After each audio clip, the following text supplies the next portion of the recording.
어제는 어제 혹시 뭘 강의 들으셨는지 기억나세요? 거울 유런. 예, 바라봄. 상당히 모범생들이네요. 바라보면 우리가 이 예수님의 형상을 담죠. 근데 그 능력을 어떻게 받아야 되는지에 대해서 오늘 좀 설명을 드릴까 합니다. 그래서 우리 안에 거울 유런이 있는데 의미적인, 그러니까 의미가 없는 건 내가 담지 않아요. 근데 의미가 부여됐을 때 그것을 담게 되는 거예요. 그러면 예수님이 나와 무슨 관계가 있느냐 하는 거예요. 그래서 예, 간절한 마음, 저분을 닮아야 되겠다고 하는 그런 마음이 들면 모든 예수님의 품성에 대해서 의미가 있겠죠.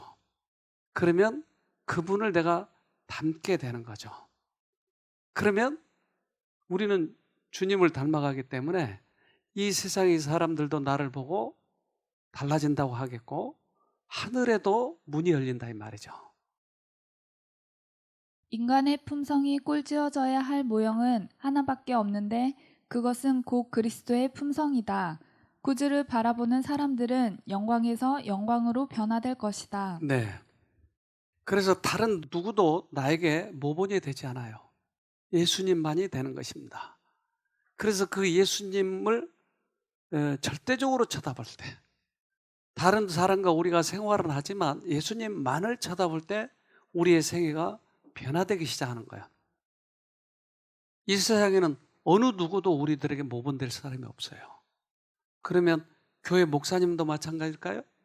그래요. 다 포함해서요. 모든 인간들은 우리의 모본이 안 돼요. 단지 우리는 예수님을 바라볼 때 변화된다고 하는 것을 꼭 기억하세요. 이것을 가르쳐 주기 위해서 구약에서는 뭘로 표상을 했다고요? 양. 그래서 4,000년 동안의 양으로 표상을 했어요. 그분만 닮도록. 그리고 이스라엘 백성이 가나안 땅 들어갈 때 큰 사건이 하나 있었는데 그것은 뱀에 물리는 사건이었어요. 온 민족들이 뱀에 물려서 죽어가는 거예요. 그때 처방전이 뭐였죠? 노뱀을 바라보라고 한 거예요. 예, 노뱀은 뭐였어요? 예수님의 상징이었죠. 그러니까 예수님이 우리 죄 때문에 돌아가신다고 하는 것을 상징적으로 보여준 거예요. 그러면 뱀이 효과가 있어요? 그럼요. 뭐가 효과가 있어요? 믿음으로 바라보는 것은 예수님의 십자가를 바라보네요. 그러면 지금도 마찬가지일까요? 지금도 우리가 교회를 다니지만 십자가가 우리에게 의미가 그 이면의 의미가 있지만 그 십자가 나에게 능력을 주지 못해요. 그러면 그 십자가를 바라볼 때 그 이면에 있는 의미를 바라볼 때 나에게 능력이 들어오겠네요. 그렇죠? 그걸 뭐라고 그러죠? 믿음이라고 그래요. 그래서 믿음으로 구원 얻는 거예요. 이 십자가, 뱀, 그것을 이면의 의미를 바라보는 거예요. 저들은 살기 위하여 바라보아야 하였다. 이는 하나님께서 간합하실 저들의 신앙이었고 그 뱀을 바라봄으로써 저들의 신앙을 나타내었다. 저들은 뱀 그 자체에 무슨 효과가 있는 것이 아니요 이는 다만 그리스도의 상징에 불과하며 이리하여 그리스도의 공로에 대한 신앙의 필요가 저들에게 알려져야 한다는 사실을 알고 있었다. 네. 그들은 그걸 알았네요. 그래서 단지 보이는 십자가가 아니고 이면에 예수님. 교회만 다닌다고 해서 구원이 아니고 그 우리가 교회를 다녀야 할 이유, 이면의 의미를 쳐다보는 거죠. 삼위일체 여러분 아세요? 삼위일체가 뭐죠? 네. 아버지, 아들, 성령. 이 세 분이 삼위네요, 삼위. 일체는 뭐가 하나예요? 음. 그래서 삼위는 각기 역할이 다르시네요. 아버지의 역할, 아들의 역할, 성령의 역할. 그런데 각기 다른 것은 개성이 다르시네요. 그렇죠? 네. 각기 하는 일이 다르네요. 같은 것은 품성이 같아요. 우리에게 대한 목적이 같아요. 그래서 이 세 분이 협력해서 우리들에게 구원을 이루도록 하시는 거예요. 그러니까 아버지는 온 우주를 만드시고 그리고 지금도 그 하늘에 계셔서 주권을 가지고 계시고 이 아버지를 잘 모르니까 아들이 인간들이 모르니까 인간의 옷을 입고 와가지고 이게 아버지야 라고 보여주신 분이 아들이다 이 말이에요. 그러니까 아버지의 사랑을 가장 많이 보여주는 분이 누구예요? 그 어디서 볼 수 있어요? 성경에서, 십자가에서. 그러니까 예수님이 아버지의 품성을 보여주러 이 땅에 죽으시러 오신 것이에요, 사실은. 그러면 아들이 지금 하늘로 가버렸어요. 그러면 어떻게 알 수 있어요? 그래서 성령께서 하시게 하는 거예요. 그래서 이 아버지를 나타내려 오신 예수님은 3년 반 동안 이것만 나타내셨어요. 이것만. 그러니까 아버지를 나타내러 오셨을 3년 반 동안에는 성령께서 가만히 계셨어요. 아들에게만 집중하도록 모든 인간의 초점이 아들에게만 계속 집중하도록 성령은 가만히 계셨어요. 그래서 내가 떠나면 너희에게 유익이라. 즉 예수님이 떠난 다음에 성령께서 급격히 오셔서 그 역할을 하신 것이에요. 그러니까 세 분의 역할은 결국 우리의 구원을 위해서 아버지의 품성을 보여주러 그렇게 역할을 하신 것이었어요. 우리는 지금 이 땅에서 믿음을 통해 왕이신 하나님을 바라본다. 매일의 경험 가운데서 그분의 섭리에 나타나는 선하심과 인자하심을 본다. 우리는 그분의 아들의 품성을 통하여 그분을 이해한다. 성령께서는 하나님과 또 그분이 보내신 분에 대한 진리를 잘 이해하고 마음에 받아들일 수 있도록 공개해 주신다. 세 분이 이렇게 역할을 하시네요. 그래서 아버지의 품성을 잘 알도록 예수님이 오셨고 예수님이 이루신 그 일을 통해서 성령께서 그 예수의 진리를 계속 바라보도록 우리에게 그리고 그 예수님이 하나님을 나타냈으니까 결국 하나님을 보도록 성령께서 도와주신다. 그러면 이 세 분의 역할을 우리가 잘 이해하고 지금은 그러면 누구 시대예요? 성령 시대예요, 지금은. 여러분, 이구아나 동물 아세요? 이구아나. 아세요? 네. 밤사이 몸이 식었기 때문에 쟤들은 이제 그 밤에는 춥잖아요. 그러니까 이제 몸이 다 식어요. 그럼 얘들이 하는 일은 제일 먼저 하는 일은 뭐냐면 이제 빨리 몸을 데워서 활기를 되찾고 먹으러 가야 합니다. 이구아나의 몸과 피부는 검어서 매우 효율있게 열을 빨아들입니다. 이구아나는 태양 쪽으로 검은 옆구리를 돌려서 햇빛을 쬐입니다. 온기를 빨아들이는 빠르기가 맨눈에는 보이지 않지만 열 감지 카메라에는 뚜렷하게 나타납니다. 네. 이제 열감지 카메라를 하니까 저렇게 데워지는 모습이 보이는 거예요. 그래서 약간 보라색 같은 것은 덜 데워졌고 황금빛으로 나는 것은 이제 데워졌다는 얘기예요. 그러니까 그들이 하는 일에 가장 먼저 하는 일은 뭐예요? 왜 몸을 데워요? 추워서. 추워서. 그 얘들 옷이 없나 보네. 얘들이 에너지가 필요해요, 에너지가. 그러니까 얘들은 움직이지 못해. 거북이도 그러잖아요. 거북이도 먼저 열을 데워가지고 움직이잖아요. 그러니까 태양으로부터 에너지를 받아야 움직일 수 있다 이 말이에요. 처음에는 몸이 식어서 쪽빛입니다. 그러나 천천히 몸을 데우면서 금같은 빛깔이 온몸에 퍼지고 드디어 대략 30분이 지나서 바로 밑바위만큼 달아오릅니다. 우선 완전히 데우면 바다 이구아나는 체온을 계속 유지할 수 있는데 제가 할 수 있는 만큼 계속해서 게다가 같은 수준이거나 실제로 약 섭씨 37도보다 좀 더 높게 유지합니다. 네, 37도. 우리가 몇 도죠? 36.5도. 그러니까 우리보다 약간 더 높게 유지하네요, 얘들은. 그런데 이렇게 몸을 데우는 이유는 먹이를 먹으러 가야 되기 때문에. 이제 먹어야 합니다. 이 메마른 바위 투성이 둘레에는 해초 말고는 먹을 것이 없습니다. 먹으려면 물속에 들어가야 합니다. 지금 이구아나는 몸을 완전히 데웠습니다. 네.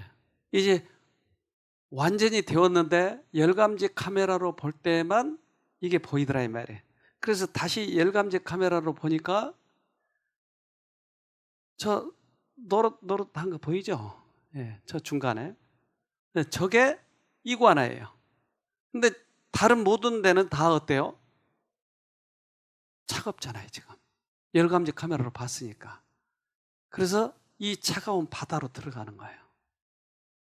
이구아나는 차갑고 푸른빛을 띤 바위를 내려가서 이제 물속으로 들어가게 됩니다. 확실히 표가 나네요. 그래서 그 찬물 속으로 뛰어들어요.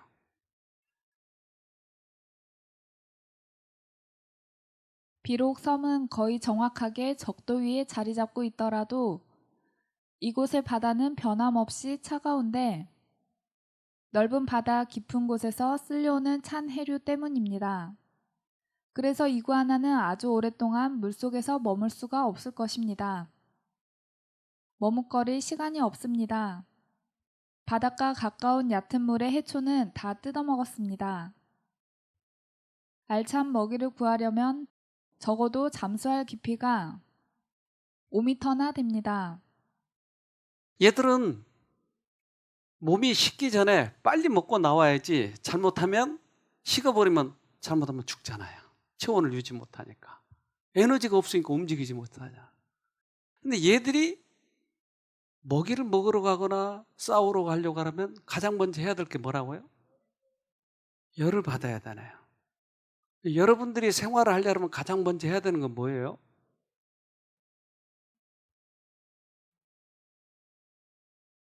누구한테요?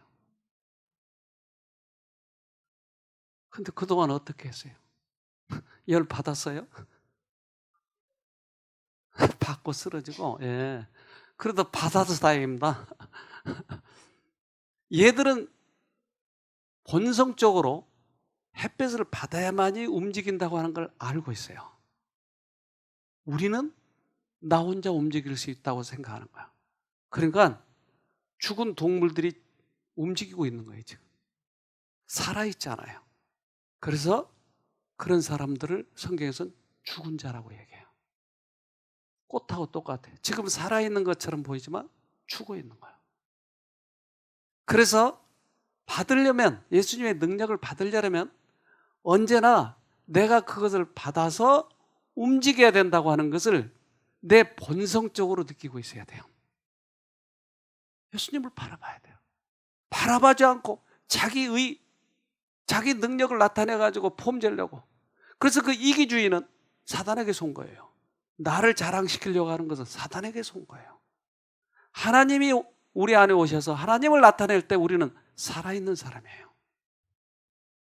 들의 꽃이 땅에 뿌리를 받고 있으면서 공기와 이슬과 비와 햇빛을 받아야 하는 것처럼 우리도 영혼의 생명에 필요한 것을 하나님으로부터 받아야 한다. 네.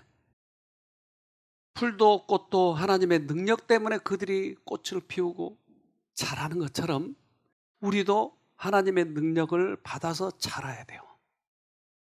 그렇지 않으면 우리는 죽은 자예요. 만약 저들이 계속적으로 그리스도의 생애를 바라본다면 저희의 마음과 정신이 그리스도와 같은 형상으로 변화하게 될 것이다. 그때 저들은 아무런 인위적인 노력 없이도 자연히 빛을 내게 될 것이다. 확실하게 그러네요.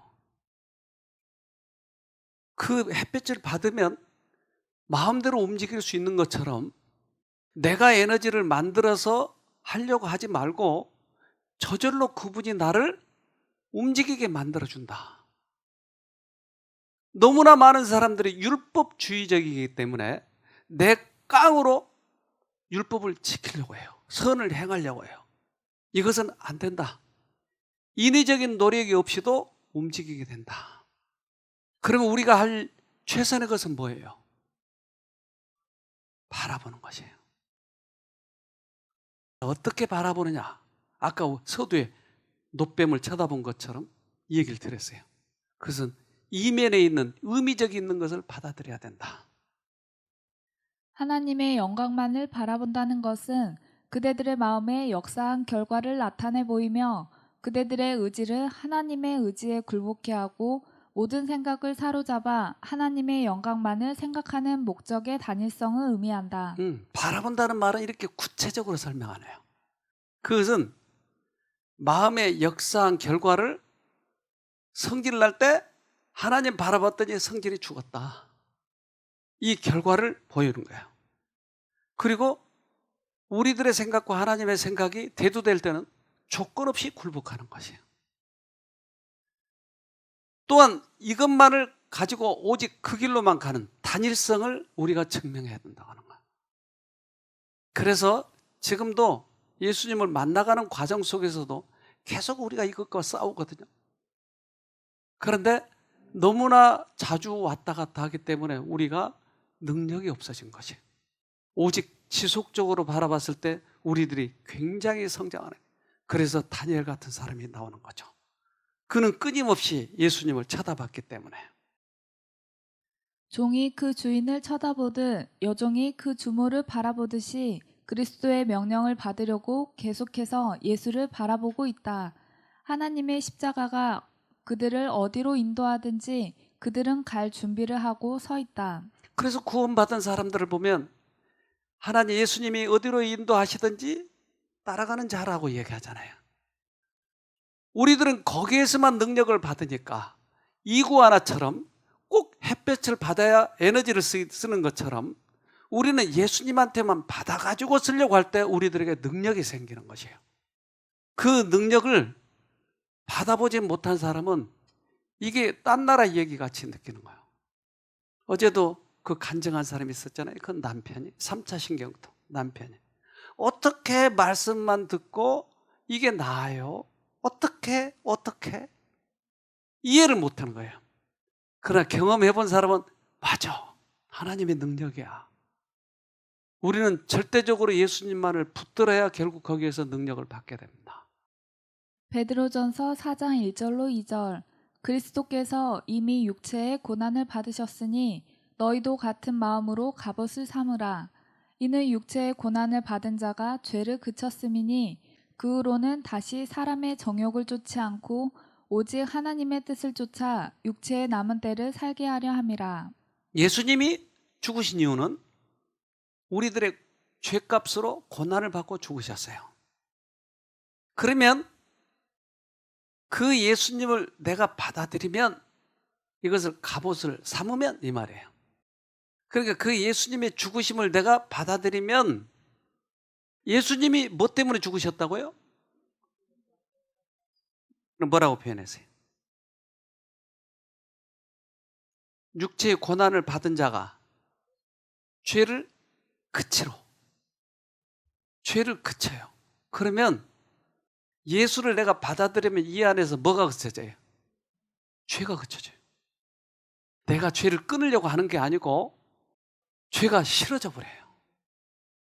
언제부터요? 받아들인 다음부터. 그러니까 내가 하는 것이 아니고 그분이 하는 것이에요. 그래서 그 다음의 생애, 즉 받아들인 다음의 생애는 이제는 나의 생애가 아니고 내 안에 그리스도가 살아서 움직이는 거예요. 그러면 내가 능력을 받으려면 그분에게 받아들이기만 하면 나에게 능력이 생기네요. 복숭아 나무 아세요, 여러분? 보고도 아세요? 복숭아 나무 아세요? 네, 아시는군요. 이 오른쪽은 뭐예요? 꽃이죠? 복숭아 꽃 맞아요? 복숭아 꽃과 열매는 어디서 열려요? 복숭아 나무에서. 그러면 꽃과 열매는 서로 다른 데서 오는 거예요? 같은 나무에서 오는 거예요? 같은 데서 온 거예요. 우리들이 예수님의 복음을 받아들이면 나중에 어떻게 돼요? 열매가 열리고 꽃이 피어요. 같은 나무에서 나는 거예요. 근데 우리는 복음은 따로 율법은 따로 생각하는 거예요. 그래서 복음을 받아들이고 율법은 내가 지킨다고 생각하는 거예요. 같은 나무예요, 같은 나무. 그러니까 복음을 받아들이면 나에게 저절로 열매가 열리는 거예요. 다시 설명할까요? 너무나 오해되어 있어서 그래 이게.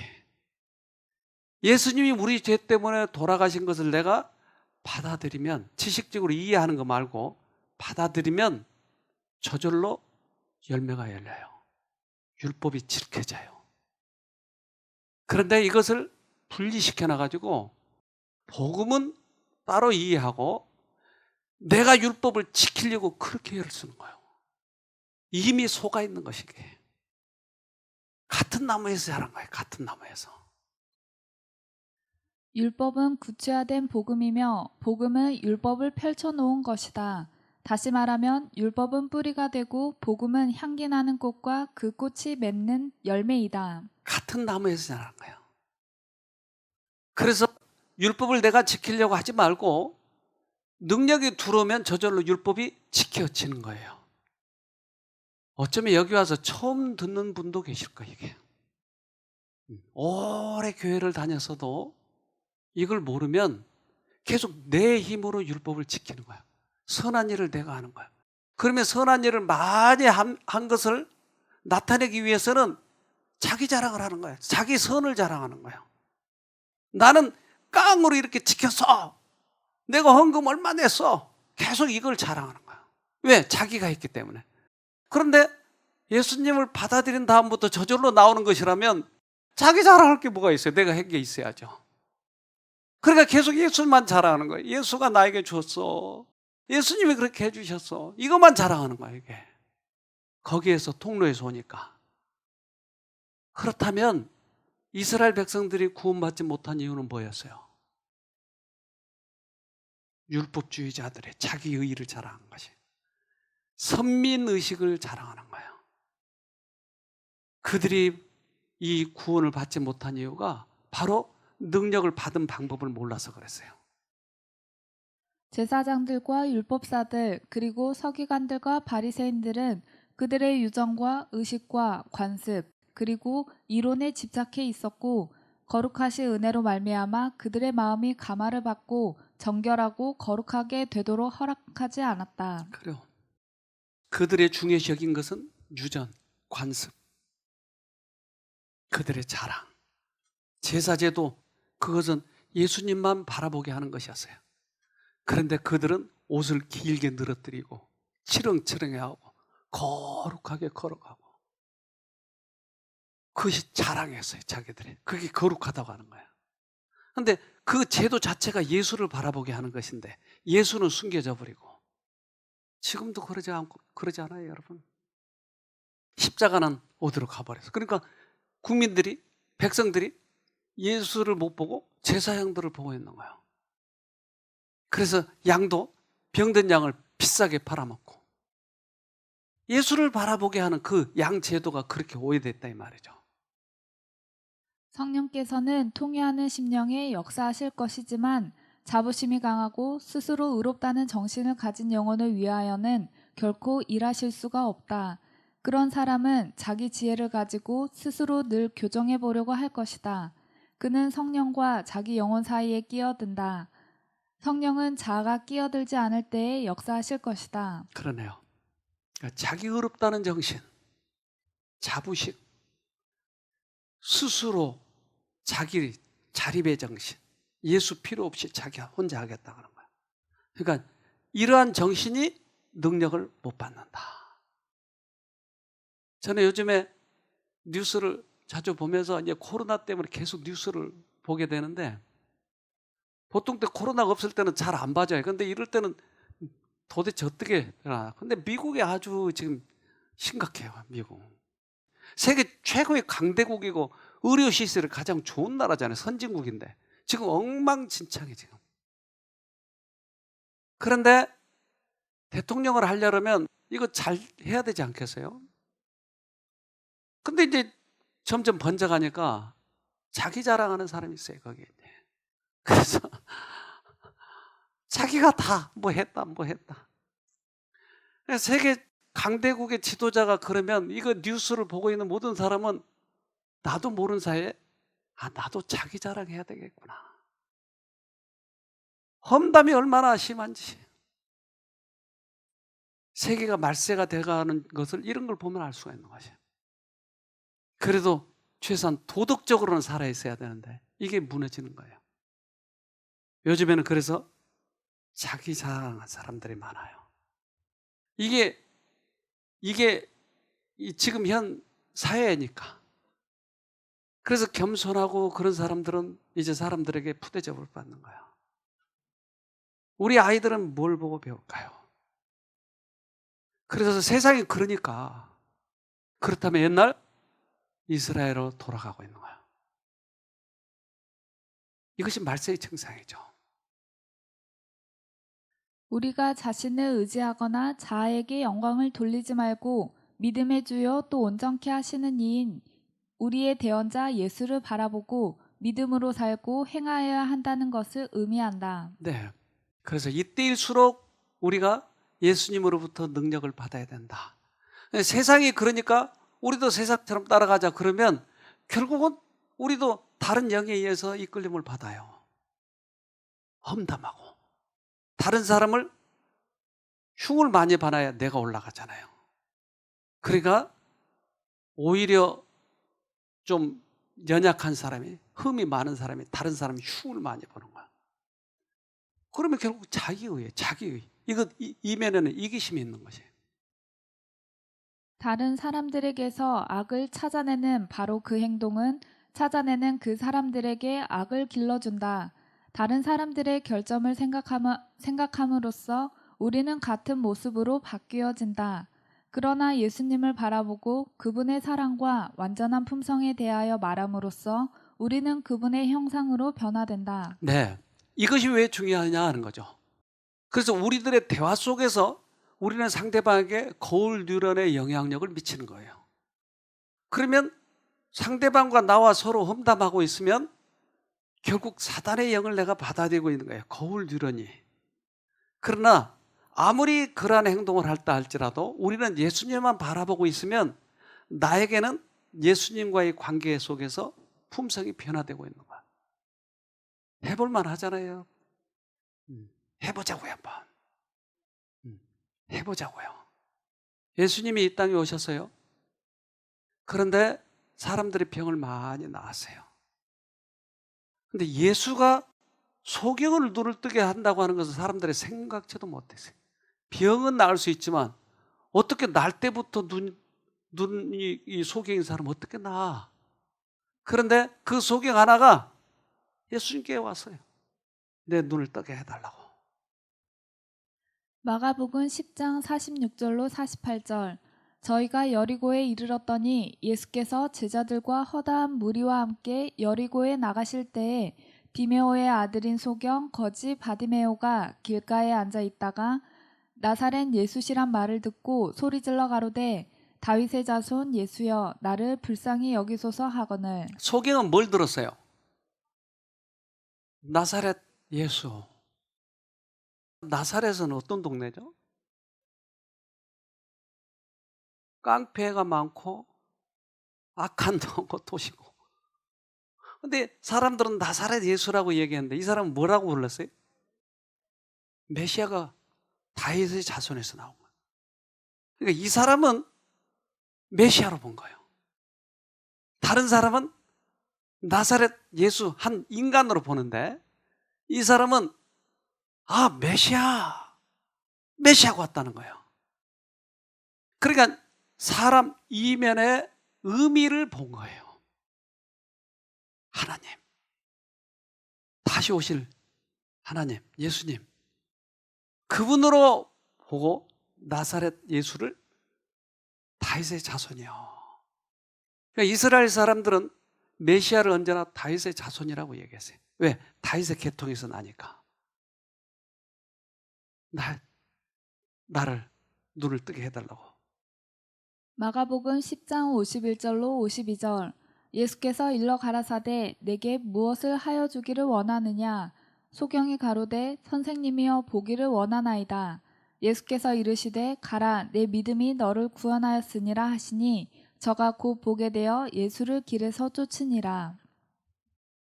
이 사람은 어떻게 해서 구원을 받았어요? 다른 모든 사람은 나사렛 예수로 보는데 이 사람만은 그 상징 이면에 누구를 본 거예요? 메시아를 본 거예요. 그러니까 이것을 보이는 것, 이면의 의미를 바라보는 걸 뭐라고 그래요? 이걸 믿음이라고 그래요. 그래서 네 믿음이 구원하는 거야. 우리는 교회를 똑같이 다니고 있지만 현실적인 것만 보기 때문에 이 이면에 있는 예수를 못 만나는 것이. 그런데 우리가 영적 예배, 참 예배, 사마리아 여인에게 가르쳐준 그 참 예배가 뭐였어요? 여기서도 말고 저기서도 말고 참 예배를 드리라고 하는 것은 그 영적인 의미를 바라보고 그 예배를 드리라고 하는 것이에요.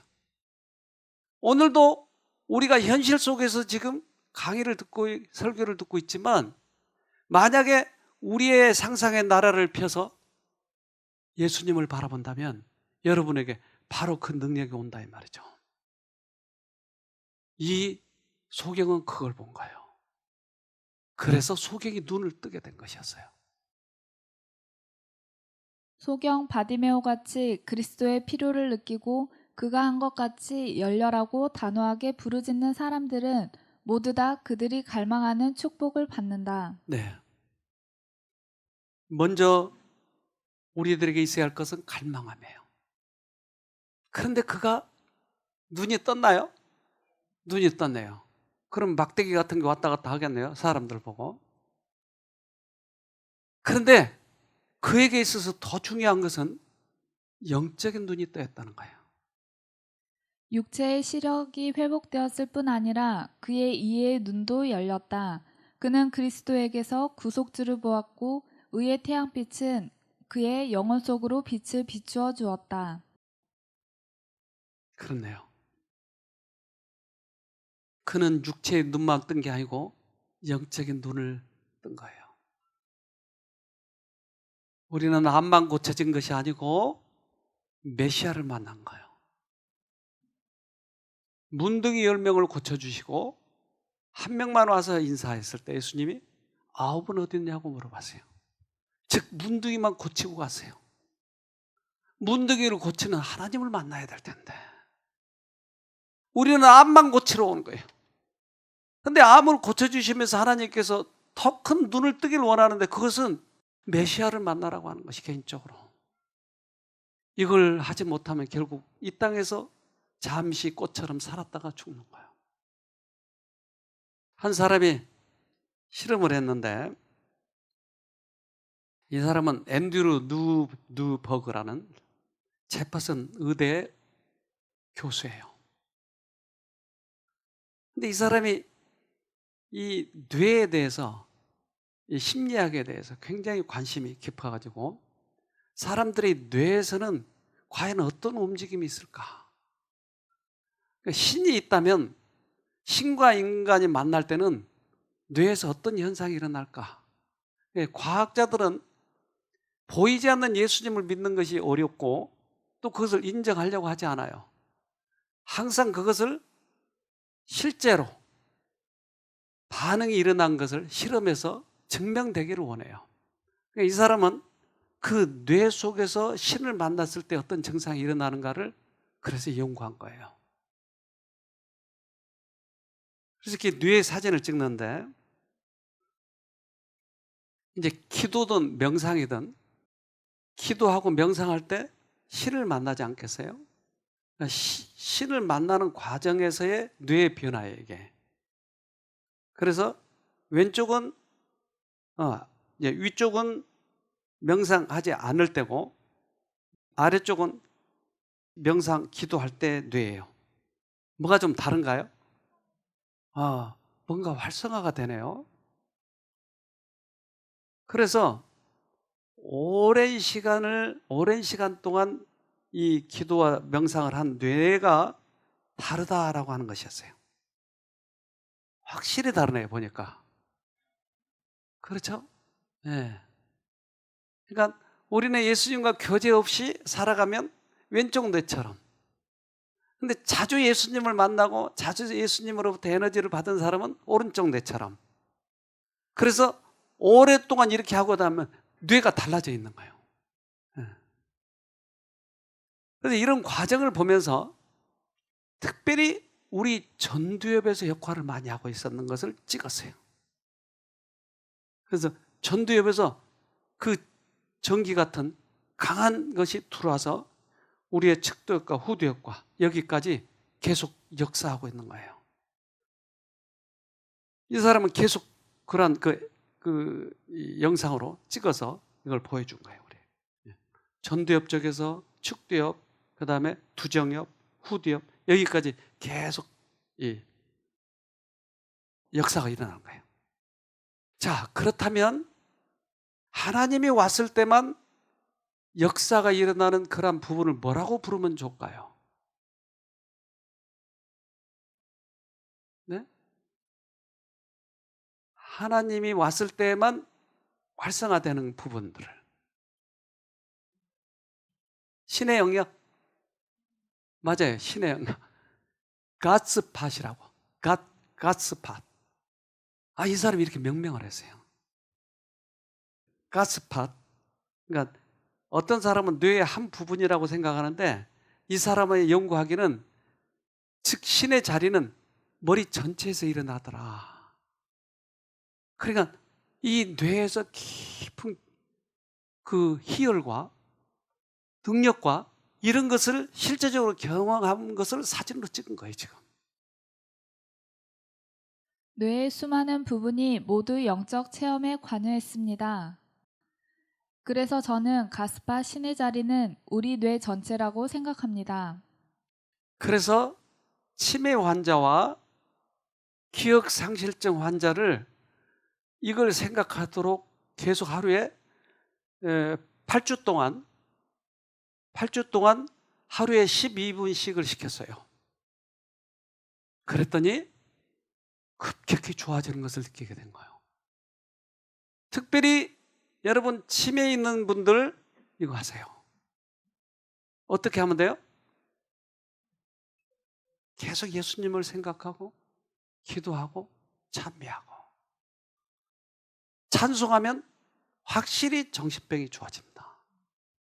저도 여기서 경험을 많이 해봐요. 달라졌네요. 그 사람들의 뇌 사진이 지금 치매 환자들, 기억상실증 환자들의 뇌 사진이 그 전과 그 후가 달라졌어요. 치매, 여러분 이게 가장 무서운 병이에요. 암은 자기가 알면서 병을 경험하지만 치매는 자기가 몰라요. 자기가 누군지를 몰라요. 인생에 있어서 이만큼 불쌍한 사람이 없어요. 절대 치매는 걸려서 안 돼요. 걸리더라도 빨리 회복해야 돼요. 그래서 뇌가 달라진 것을 경험한 거예요.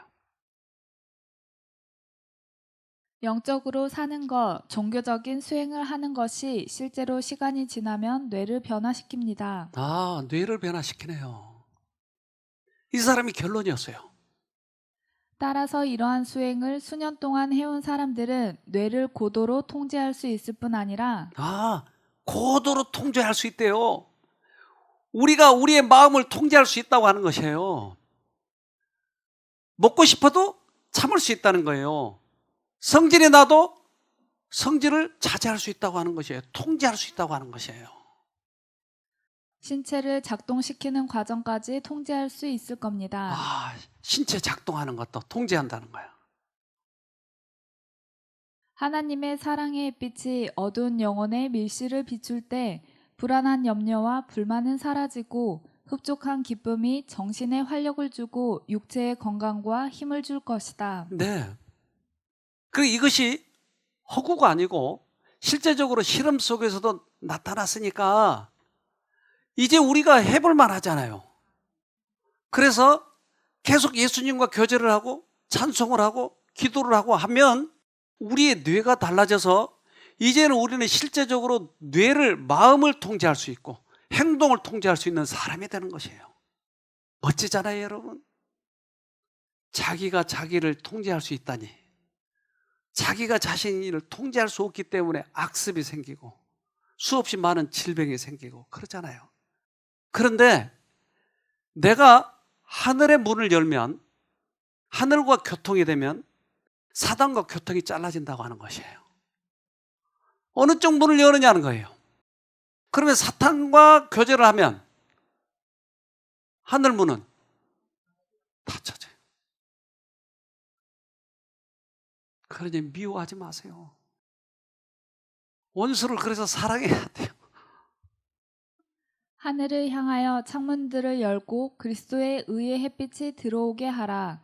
그리하면 지금 땅을 향하여 열려있는 영혼의 창문들이 저절로 닫혀질 것이다. 아, 저절로 닫혀진대요. 하늘을 열면 땅은 저절로 닫혀진대요. 그래서 땅에 대한 유혹, 여러 가지 것들이 있으면 그걸 닫으려고 노력하지 말고 하늘 걸 열어버리면 되는 것이에요. 묵상하면 달라진다니까요. 한 분이 오셨어요, 이게. 이분은 제 인상에 오랫동안 남아있는 분이에요. 아마 작년인가 왔을 거예요.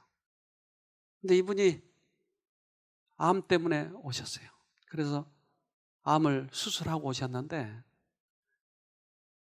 이분은 이제 암이 문제가 아니고 가정사에 큰 문제가 있었어요. 그래서 가정에 어떤 문제가 생겼고 그 문제가 여자로서는 참기 힘든 것이었어요. 그러니까 이제 암에 걸렸으면 여기에서 쉼을 얻고 평안히 지내야 암이 완치가 되는데 그 문제가 더 괴롭히는 거예요. 그런데 여기서 뭘 배웠냐면 생각을 자르자, 하나님 부르자, 이걸 배우니까 속에서는 우라타게 터지고 쫓아가고 싶고, 그런데 계속 이것과 싸우는 거예요. 그래서 저하고 이 상담실에 가서 참 기도 많이 했어요. 그분 붙들고 참 막 솟아오르면 원장님 들어갑시다. 또 손 붙잡고 기도하고. 난 그 처절한 그 장면을 보았어요. 그 인생에서 가장 힘든 그때 하나님이 만약에 그에게 없었다면, 하나님 안 믿었던 사람이거든요. 근데 여기가 좋다고 그래서 와가지고 이제 하나님을 만나기 시작하는 과정 속에 그런 일들이 생기는 거예요. 그러면서 과정을 겪는데 너무너무 힘들어했어요. 근데 이 사람의 말을 직접 듣는 게 더 좋을 것 같아요. 장난을 치다가 이렇게 이제 가슴을 만지다 보니까 이제 목이 딱 있는 거예요. 그래가지고 이거 뭐지? 그러면서 아무 이상 없을 거야 하고 병원에 진찰을 했는데 유방암이라고 이기라고 이렇게 진단이 나오더라고요.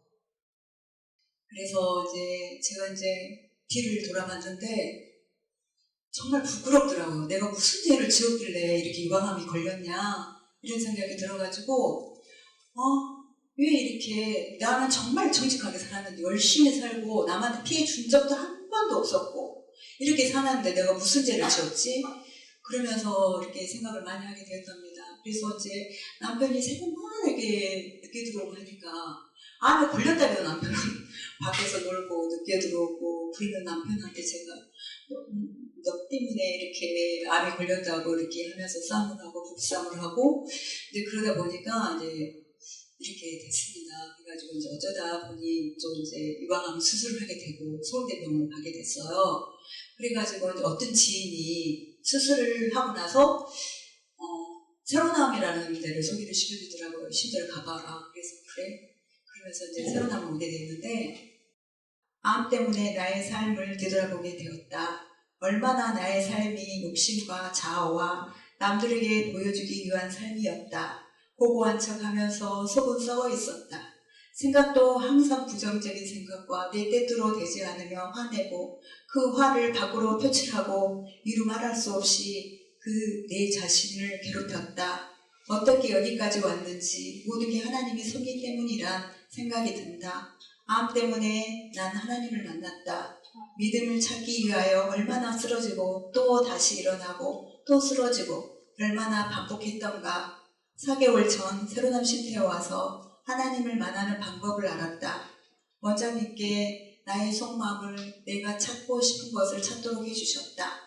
난 다른 세상을 온 것 같았다. 방법을 알기 때문에 이젠 사단을 이길 수 있는 줄 알았다. 하지만 또 쓰러지고 또 쓰러졌다. 그건 나의 자아와 욕심 때문이었다. 정말 나의 자아와 욕심을 버리기 위하여 얼마나 기도하고 성경 말씀과 원장님, 사모님 강의를 들으면서 넘어지고 일어나고 넘어지고 일어났다.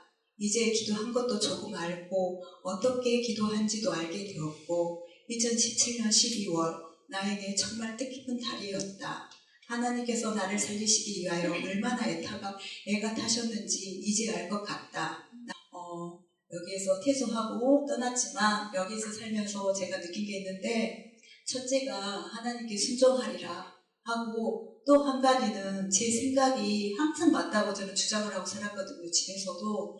근데 제 생각은 다 틀리다는 것을 두 가지를 알고 제가 집에 돌아가서 남편에게 또 아이들에게 이 말씀대로 하나님 말씀대로 살아가는 게 정답이라는 것을 제가 알고 그 하나님 말씀대로 기도하고 힘들 때는 기도하고 그러고 살았는데 저에게 이렇게 축복을 주시고 저희들에게 하나님 밝은 얼굴을 주시고 또 넘치는 사랑을 주시고 이 믿음으로 제가 살아가는 게 이렇게 행복할 수가 없다는 것을 또 알았습니다.